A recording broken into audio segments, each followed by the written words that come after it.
Alright guys, I just want to shoot a quick video here and let you guys know about some of the products I would highly suggest. So major avoiding, you definitely want to avoid stuff like this, okay, electronics. And I'm not talking about like a coffee maker or a vacuum or something that you plug into the wall like an appliance. That's fine. But guys, we're not selling MP3 players, chargers.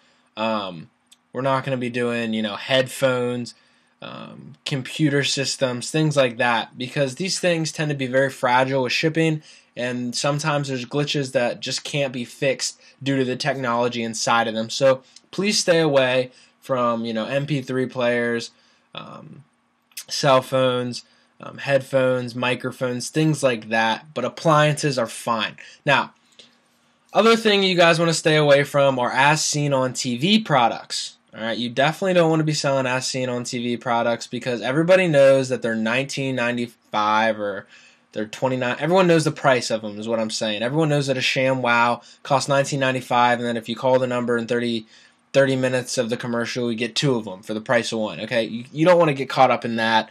So stay away from as seen on TV products as well. You don't want to be doing that. So guys, make sure I would suggest staying away from blankets. For some reason, shipping on blankets is weird sometimes and takes like forever. I don't know what it is about blankets, but stay away from blankets too. Now, on the other side of this coin, I would highly suggest selling things as far as decor, decorations for the house, furniture, indoor and outdoor furniture. Certain appliances are okay, depending on the brand. You don't want to. I wouldn't probably sell like a brand name vacuum because people will see in the picture that it's a Dirt Devil, and then they can do price comparisons, and that's a very familiar brand. But yeah, we're not putting brands in the titles either. Remember that. But yeah, like furniture, decor, decorations, lighting fixtures. These are all things that people want to buy on impulse. If someone sees a really nice office chair or a really nice desk for their office and they like it, maybe a picture for their wall, and it's not attached to a brand name like Dirt Devil or Sony or something, guess what? When they see that picture and they see the price, if they have the money for it and they like it, they'll buy it, okay? Even if it's marked up $150, $200 from what you're buying it for on Amazon, you're going to be able to make that sale because it's an impulse buy. So again, guys, I just want to shoot this video, let you know what to stay away from, what you're going to be able to sell. Don't be afraid to sell low ticket items, okay, $35 or above, and make a couple dollars per sale. But at the same time, after you get good at this and start making some sales, don't be afraid to start selling some high ticket items. And in the coming videos here in this training, I'm going to show you a couple other places that you can get items to sell other than Amazon. And that's one of the perks that you're getting being a part of this video training rather than just getting the blueprint guide that I made. So again, thanks for following along in this video. We're going to hop on to the next video and we're going to keep moving right along in the training.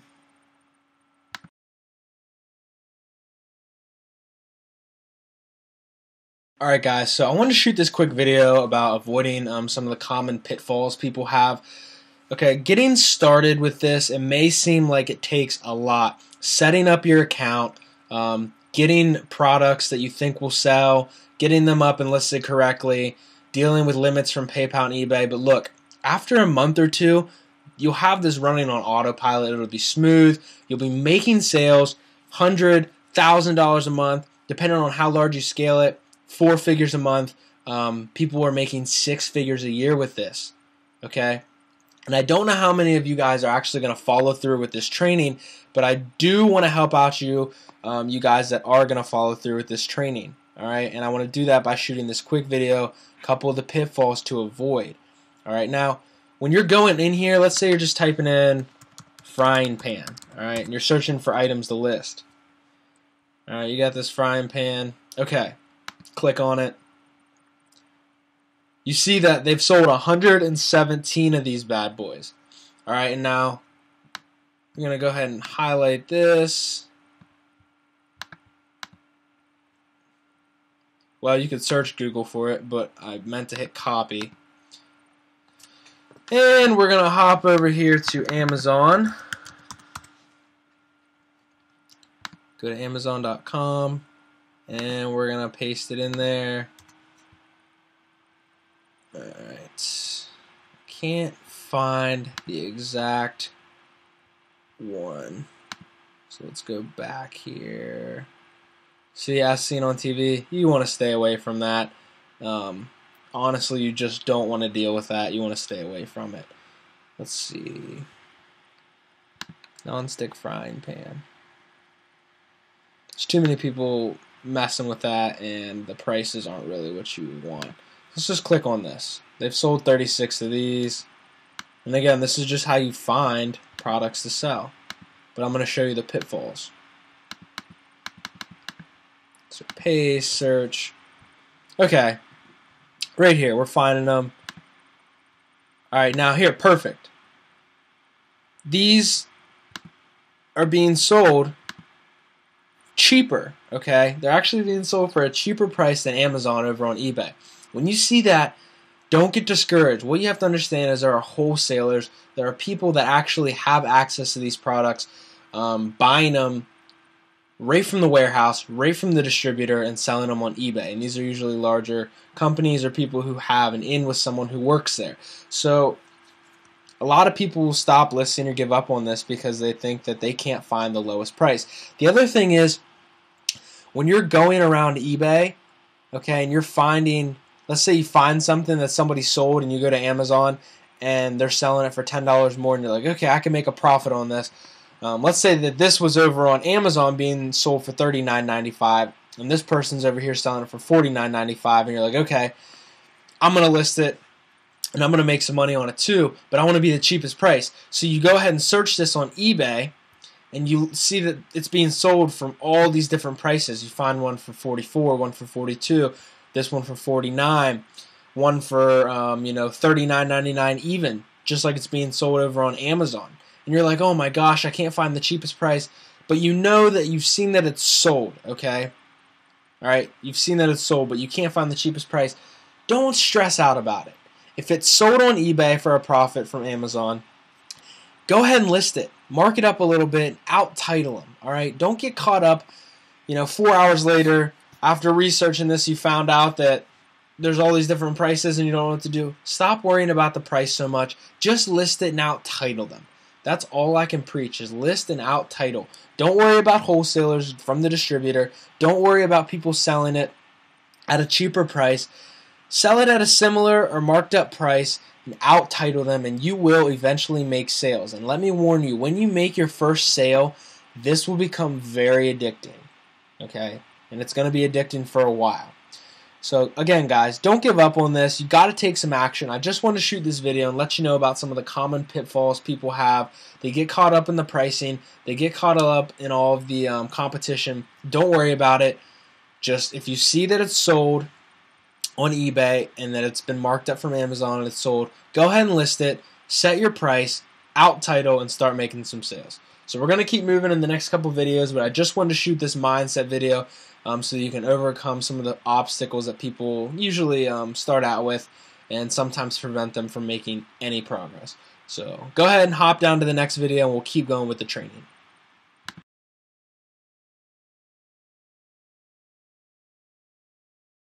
Now, one of the questions I received in a discussion was asking more about offsetting prices that include eBay fees for the listing. So again, one thing I want to talk to you guys about is the percentage of money taken from each transaction, combined eBay and PayPal. So together between the two, I always round up. I always figure about 13% of my sale price over on eBay.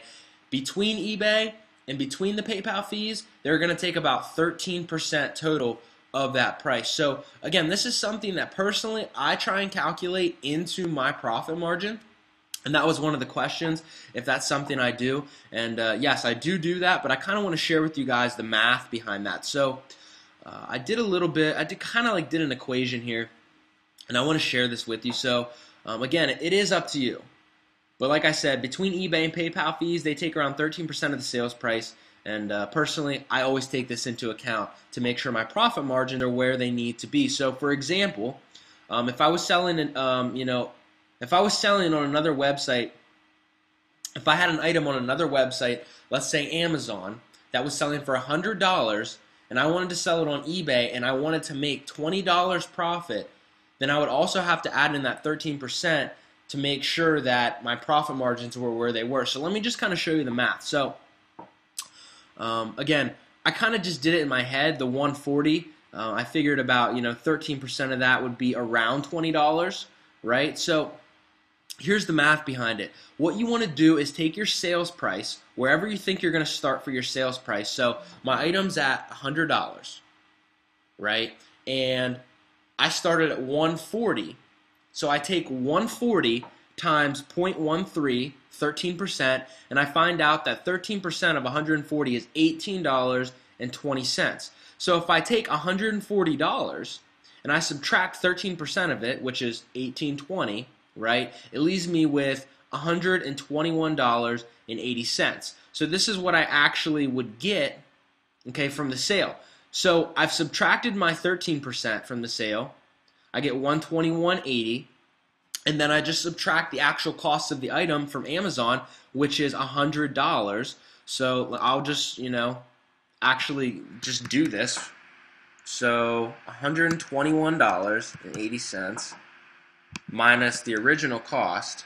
So we're left with a profit of $21.80. So it's a little bit more than the $20 I wanted, but that's how, I'm just showing you guys an example, right? So again, $140 times 13% gives you what the percentage of your sale is going to be that eBay and PayPal is going to take, $18.20. You subtract that from the sales price, okay, this is what you're going to get, $121.80, and then you take the cost of the original item and you subtract it from what you're left with. And again, you're going to come out with $21.80. So, I just wanted to shoot a quick lecture and kind of share with you guys, again, make sure you guys understand they do take a percentage of it. This is how I personally calculate it, and you can use this formula in your own business to start calculating what your profit margins need to be so you know that you're making the amount of money on each sale that you want to make.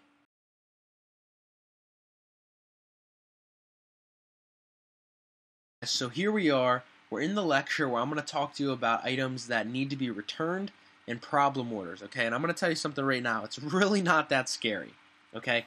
I don't care what business you're running. And again, remember, we're running a business. This is not a get-rich-quick scheme, okay? This is a business. We have product, and we're marketing those products on a platform. We're making sales, and we're making profit, okay? We have supply and demand, all right?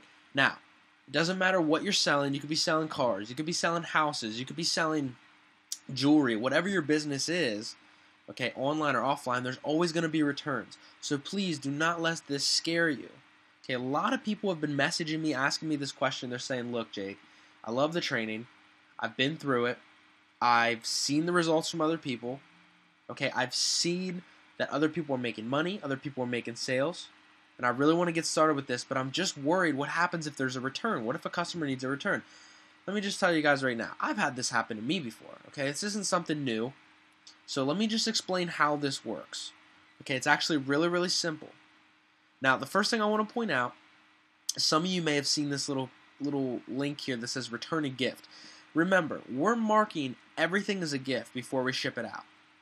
And I talk about in the shipping lecture how we do the shipping process. So you can go over to the shipping lecture and learn how to ship. That's a different lecture. I'm talking about returns. But remember, before you decide to list an item on eBay, make sure that there's a gift option to ship it as a gift.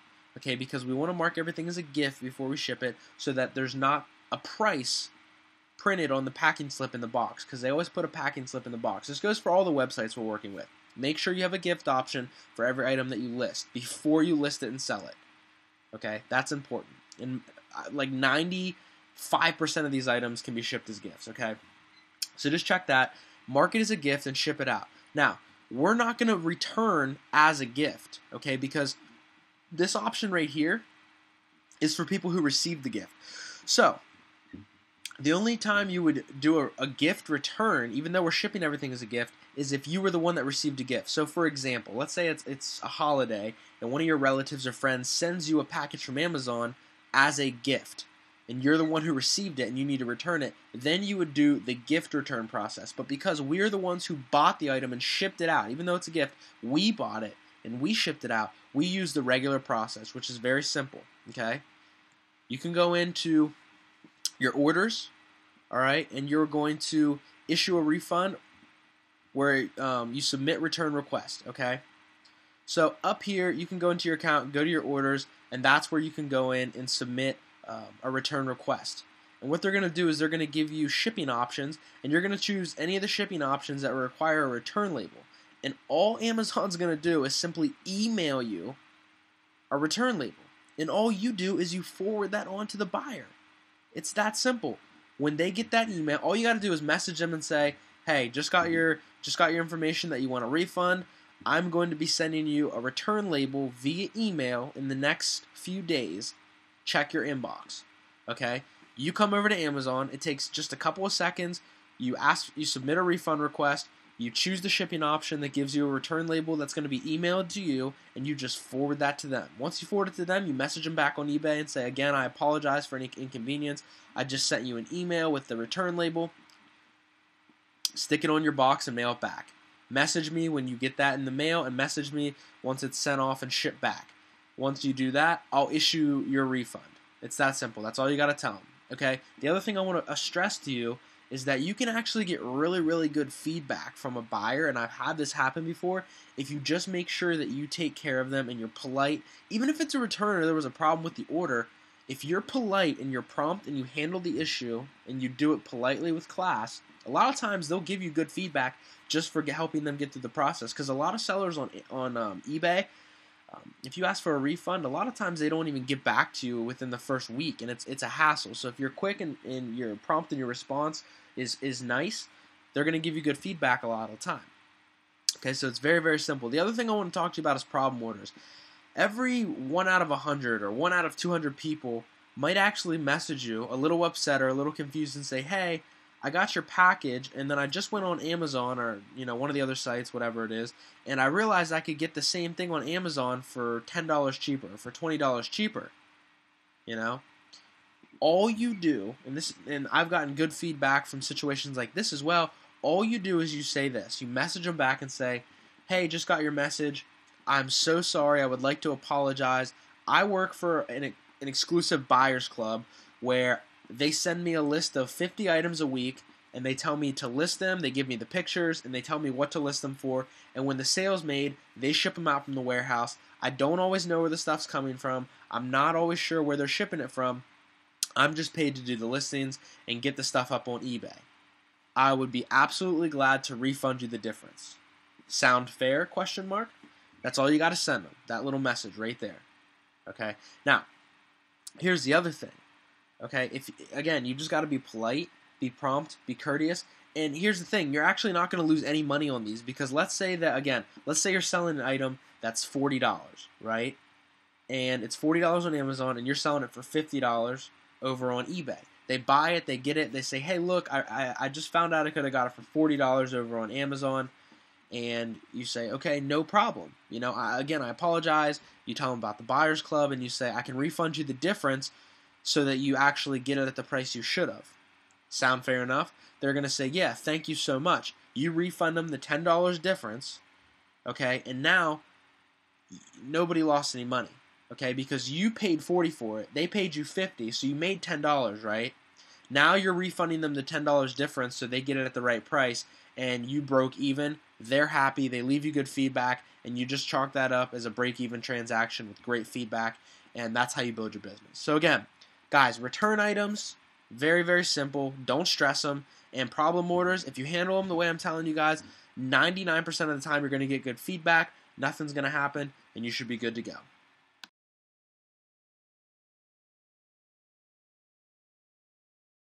Okay, in this video, I want to take a quick second and show you guys what to do if you go to fulfill an order that you just had someone buy. Let's say someone bought this bench from you, okay, on eBay, and you went to Amazon to fulfill the order, and you found out that it was out of stock over on Amazon. Don't worry, it's okay. If you remember when I was showing you in the video about listing that we put this down here in the bottom, this big clause, to make it look more professional as a listing, and there's some other things in here as well. You're going to remember that in the shipping we put, we ship to the lower 48 states only, we cannot combine shipping, so forth, so on and so forth. And down here it says, we ship to most zip codes. There are a number of zip codes in the lower 48 states we are unable to ship to. Message us if you're unsure. This puts you in a very safe position, okay?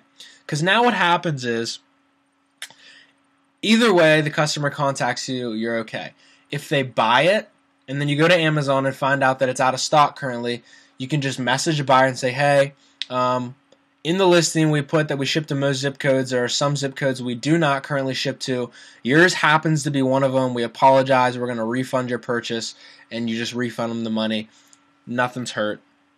It was in your listing. The other cool part about this is if somebody does read this listing and wants to buy and they message you and says, hey, I saw that you don't ship to all your zip codes, just some of them, most of them in the 48 lower states. I wanted to buy your bench, but I wanted to double check and make sure that you do ship to my zip code. Thanks, can't wait to hear back from you. Once you get that message from a buyer, you can just go to Amazon, see if it's in stock, and if it is, you just message them back, say, hey, thanks for reaching out. We really appreciate you checking out the bench. It's an awesome bench. I just want to let you know that we do currently ship to your zip code, and if you purchase it, we'll be able to ship it out within the same couple business days. So you can just tell them you do ship it. And if you do go to Amazon and find out that it's currently out of stock, you can message them back and say, hey, I apologize. We appreciate your interest in the bench, but it's currently in one of the zip codes that we don't ship to. So again, guys, that's why we put this down here in the bottom so you're safe with the shipping and out of stock. And I just wanted to cover that quickly in this video. We're going to move on to the next video and talk about some more training.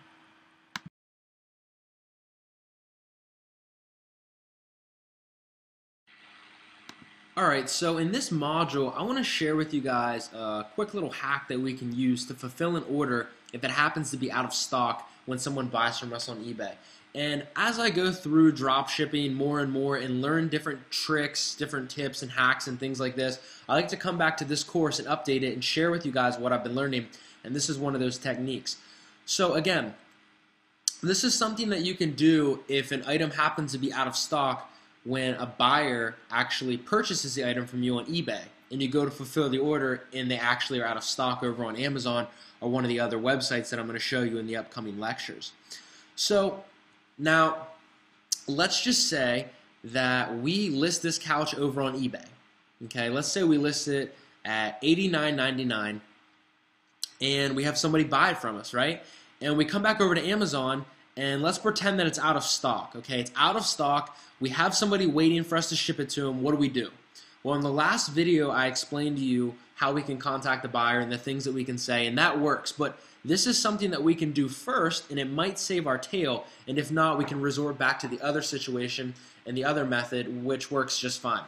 So what can we do? We can actually click on this item, bring up the full-size item for whatever site we're on. Again, it might be Amazon. I'm going to show you some other websites that we can source items from. But what we do is we bring up the full-size item. We click on the image. We right-click and hit Search Google for this image.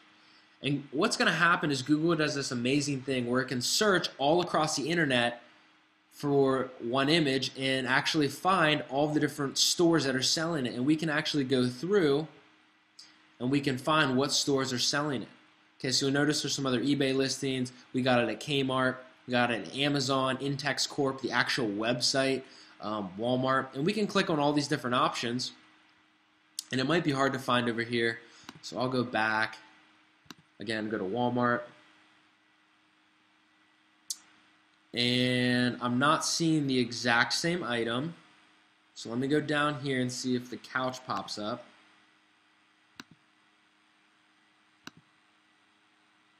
Again, this doesn't always work. Okay, so that it's not on Walmart. Let's go back and check out Kmart. We saw Kmart was over here.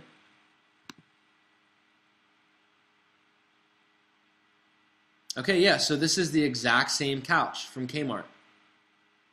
Yep, and it's $51.56, and over on Amazon, it was $51.56. Cool, it's in stock, ready to go. So what's really cool is now I just saved myself because this individual wanted me to ship this to him, and now even though I didn't have it available over on Amazon, I was able to search Google for the same item using the image, and I just happened to find it over on Kmart at the same price. Now I can buy it over on Kmart and ship it to them, and I still make my profit. They get their item, and I make the sale. So I just want to share this quick little hack with you. Again, it's not going to work every single time, but this is just something that I've been using lately to save my butt on a couple items here and there. If it runs out of stock, sometimes I can find it on another website and ship it out. So I just wanted to share this with you real quick.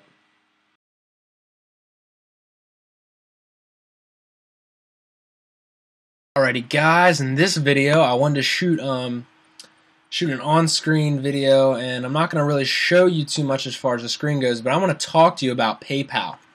I want to talk to you guys about two things. First off, how you can get PayPal to release your funds to you quicker, and the other thing is reducing PayPal fees. So the first thing, like I said, getting your PayPal funds quicker. When you're new to eBay, for the first 90 days, when you're making sales on eBay, PayPal will withhold your funds for about 21 days after the sale, and then they'll release them to you.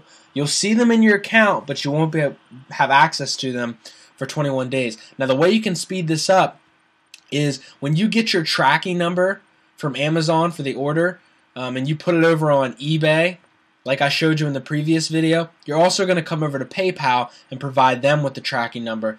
That way, when the package arrives at the buyer's house in a few days, they'll release your funds for that order right into your PayPal account within 48 hours after that. So you definitely want to be adding your tracking number to your PayPal if you want your funds released quicker. And just so you guys know, PayPal withholds your funds for 21 days on everything you sell. And the specifications for that are that will stop happening after you've had an active account on eBay that's been selling for 90 days. You've done 25 sales and $250 in sales. That doesn't have to be $250 profit. That's just $250 worth of stuff that you sold on eBay. So, for instance, you might, sell a couch that costs you $250, or let's say $200 on Amazon, and you sell it for $300 on eBay. Well, they don't know that you only made $100. eBay's seeing that you sold that couch for $300, so right there, that's covered. I'm not saying go out and sell a $300 couch, but I'm saying they're talking about just sales. $300, $250 worth of sales. You have to have 25 sales. Doesn't matter what size item or how it adds up, and it needs to be 90 days. And again, before that happens, if you want to get your funds released quicker, just add the tracking number over on PayPal and you make a sale. Now, the other thing I want to talk to you about is getting your PayPal fees reduced.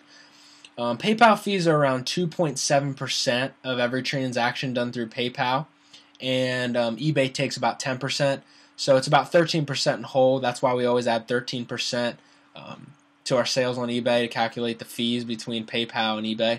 But again, PayPal is 2.7, about 3%, and once you start doing $10,000 in sales a month, which sounds like a lot, but it's really actually not that hard to get to. After a few months, you can really start doing $10,000 worth of sales. And again, that's just in sales on eBay, not profit, but sales. Once you get to this point, you can call in and ask. They're going to send you all these prompts when you call PayPal. They're going to say, please enter this, please enter that. Just keep saying agent. We need this agent. We need that agent. Just keep saying agent, and eventually you'll get through to the agent. And what you're going to do is ask for a reduction in your merchant account fees. You're going to ask for a reduction in your merchant account fees. Okay, and what they'll do is they'll drop your account fees from 2.7 down to 2.2, which is only 0.5%, but when you're selling thousands of dollars, that adds up very quickly. So again, guys, I just want to shoot this video and explain how you can get access to your funds quicker and how you can save money using PayPal, because we want to get maximum profits as quickly as possible. So I hope you enjoyed this little extra video. We're going to keep moving on. I have a couple extra videos I want to show you in this training. I want to help you guys start making money as quickly as possible and seeing profits. So thanks for watching this video. We're going to keep moving along.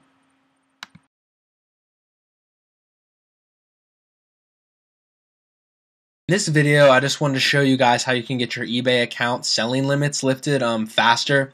When you start off, you're going to have limits of how much you can sell, how many items you can sell, the prices you can sell at. And that's something you just have to deal with when you get started. And it progressively is lifted. You'll be able to sell more and more month by month as you start making sales. But you're going to start off, with the limit of maybe 100 items or 10 items for $1,000. It's going to be lifted. You'll be able to sell $5,000, $10,000.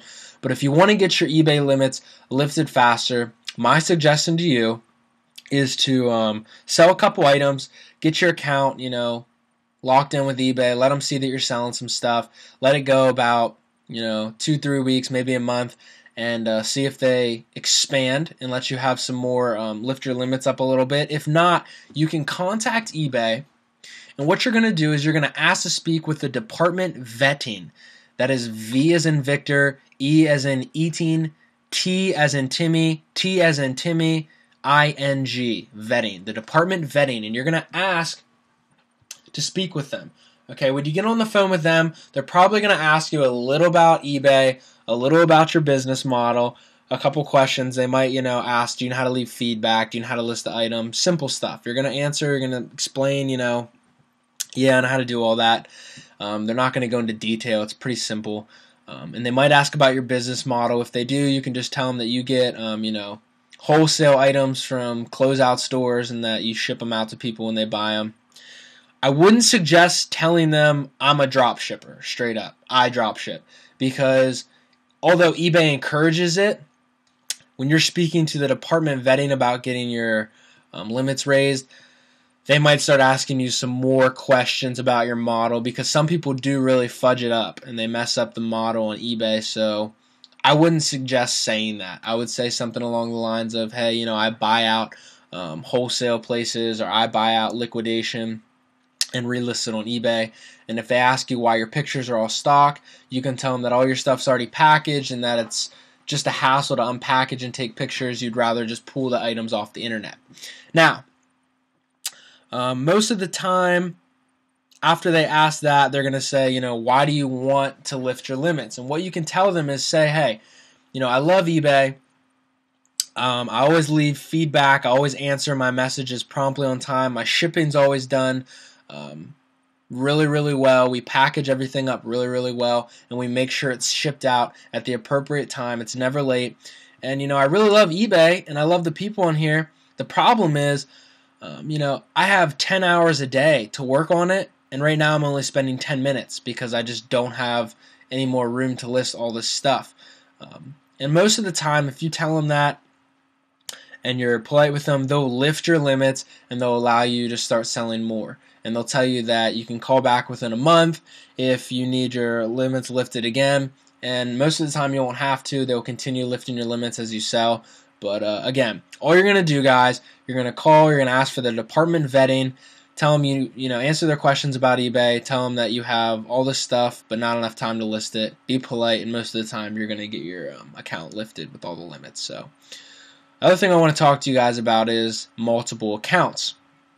Yes, you're allowed to open multiple accounts and use the same PayPal for multiple accounts, but you're not allowed to sell items and list items in the same category. So for instance, you shouldn't be opening up 3 accounts and selling couches and home furniture in each of them. You might open up an account and sell lighting fixtures in one. You might open an account and sell decor in one, open up one and sell outdoor patio furniture in one, in all different categories. But you don't want to be selling within the same categories using the same PayPal address across different accounts. So yes, after you get one account up and running, I would suggest opening another one and playing around with it, trying to get it up and running as well.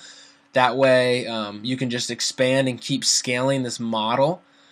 But it's not required. You can make hundreds and thousands of dollars per month with one single account, and that's how I would suggest starting, is with one account and then branching off after you've been established. So again, I just want to shoot this video, help you guys out with your eBay account limits and scaling your business a little with multiple accounts and taking all that into perspective. So thanks for following along, and we're going to keep moving with the training and head on to the next video.